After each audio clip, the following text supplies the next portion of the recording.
Buckle up because we've got some absolutely scorching royal tea that's about to make your Earl Grey look like iced water.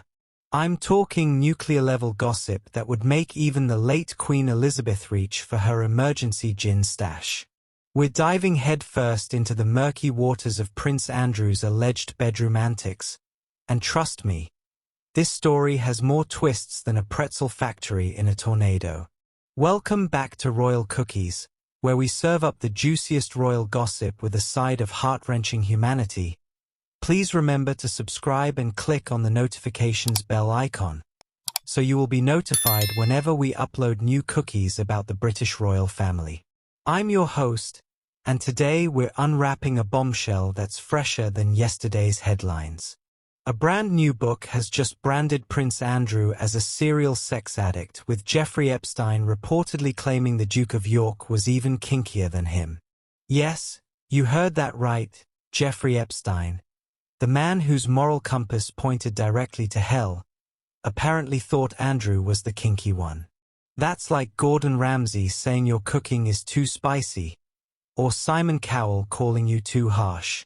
The audacity, the scandal, the absolutely delicious drama of it all.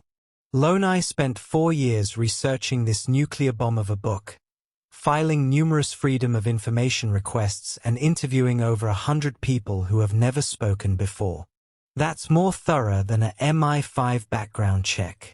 The man didn't just dig for dirt. He excavated an entire archaeological site of royal secrets. And here's the kicker. The book reveals that Andrew's links with Jeffrey Epstein began earlier, continued longer, and were much more frequent than reported. Because apparently, what we already knew was just the tip of the iceberg, and we're about to hit the Titanic of royal scandals. The allegations are spicier than a vindaloo at a chili eating contest. According to women who claim they knew the prince through Epstein's introductions, Andrew was allegedly described as both a sex addict and a daring lover. Now, daring lover sounds like something you'd find on a Regency romance novel cover. But in this context, it's about as romantic as a tax audit. But here's where it gets psychologically fascinating and slightly tragic. One alleged ex-lover claimed he had a sex addiction because he was always second to Prince Charles. Imagine that therapy session. Well, doctor, I've got daddy issues, mummy issues, and my big brother is going to be king while I'm stuck cutting ribbons at shopping centers. It's like being the understudy in the world's most expensive, longest-running family drama, where the lead role comes with a crown and you get, well, whatever Andrew got. Which, according to these allegations, was a one-way ticket to Scandal City, population, him. Now, we all thought we knew about Andrew's friendship with Jeffrey Epstein.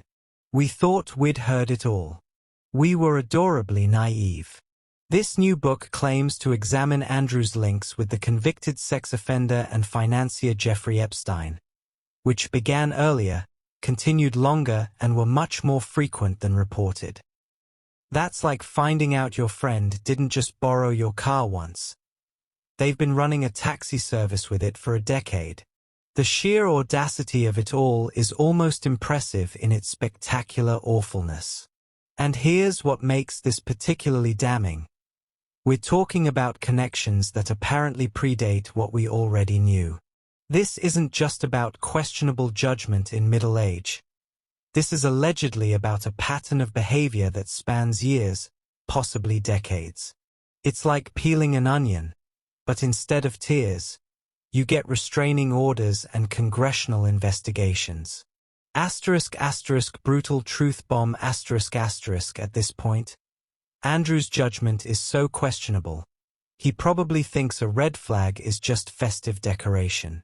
The timing of these revelations couldn't be more perfect, or perfectly awful, depending on your perspective. While King Charles is trying to modernize the monarchy and streamline it into something resembling a functional institution, his brother is allegedly the gift that keeps on giving, subpoenas. Let's talk about the elephant in the Buckingham Palace room. How does this affect the rest of the royal family?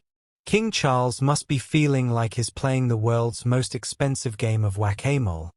But instead of moles, it's family scandals, and instead of a carnival game, it's the international media circus.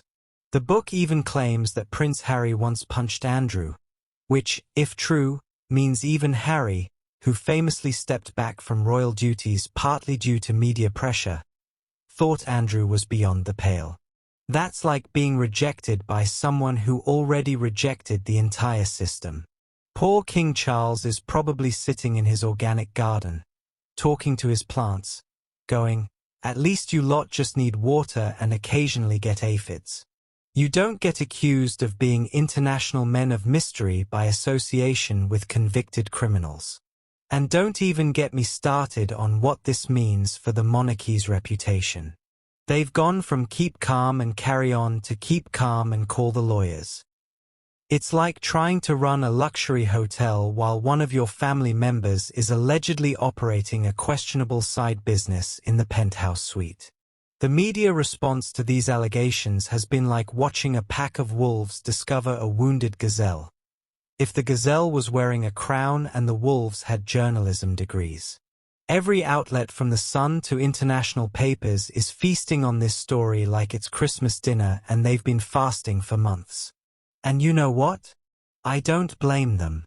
This story has everything: royalty, scandal, international intrigue, alleged sex addiction, and enough dramatic irony to power a small theatrical district. It's like someone took every element that makes for gripping television and stuffed it into one convenient, real-life package. The timing is particularly delicious because it comes at a moment when the royal family is trying desperately to modernize and stay relevant. King Charles wants to be the environmental king, William wants to be the mental health champion, and Andrew apparently wants to be the cautionary tale. It's like they're all running different PR campaigns, but Andrew's is being managed by someone who thinks scandal is a fragrance by Chanel. If you're obsessed with royal strategy and environmental impact like I am, make sure you're subscribed to Royal Cookies because we're serving up the most sustainable royal content on YouTube. And remember, in a world full of fast fashion and royal scandals, sometimes the most revolutionary thing you can do is wear your values on your sleeve, preferably in a gorgeous shade of green. Sophie's proving that environmental activism isn't just about what you do, it's about who you become. Until next time, keep munching on those eco-friendly royal cookies.